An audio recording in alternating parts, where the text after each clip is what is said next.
Il Partito Democratico ha definito la sua proposta di legge quadro per l'autonomia del Veneto, dopo aver annunciato nelle scorse settimane le 7 materie e le prime, secondo il PD, per avviare una trattativa con il governo. Ora ecco sul tavolo la proposta che il segretario regionale Dem, Andrea Martella, consegnerà in tempi rapidi al ministro per gli affari regionali Maria Stella Gelmini. In questi anni siamo stati in una situazione di paralisi, quindi abbiamo cercato di indicare prima come uscire da questa paralisi, individuando delle materie su cui è possibile realizzare l'autonomia e che hanno a che fare con le imprese, con il lavoro e con la formazione.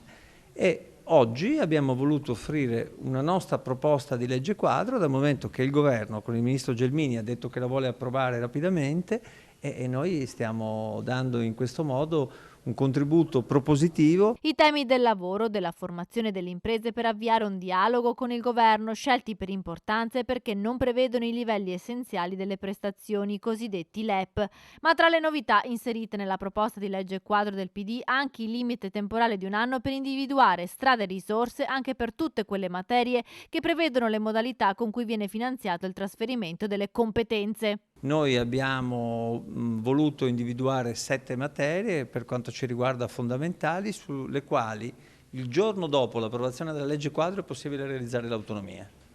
perché sono tutte materie che non prevedono i LEP, e cioè materie che il Veneto può iniziare ad esercitare da subito, il giorno dopo l'approvazione della legge quadro. Ciò non esclude la possibilità, naturalmente, che queste materie possano ulteriormente aumentare nell'ambito delle 23, ma soprattutto con un principio: ci servono delle competenze rispetto a qualcosa che serve realmente ai cittadini. Importante è stato il lavoro fatto dai consiglieri regionali del PD per un percorso di condivisione nazionale e locale. Serve il coinvolgimento del Consiglio regionale per individuare queste materie e anche per ottenere l'appoggio delle categorie, l'appoggio del sindacato, l'appoggio di tutti i mondi che ci possono aiutare in questa battaglia. Noi siamo convinti che se con concretezza affrontiamo questo tema sia possibile portare a casa il risultato.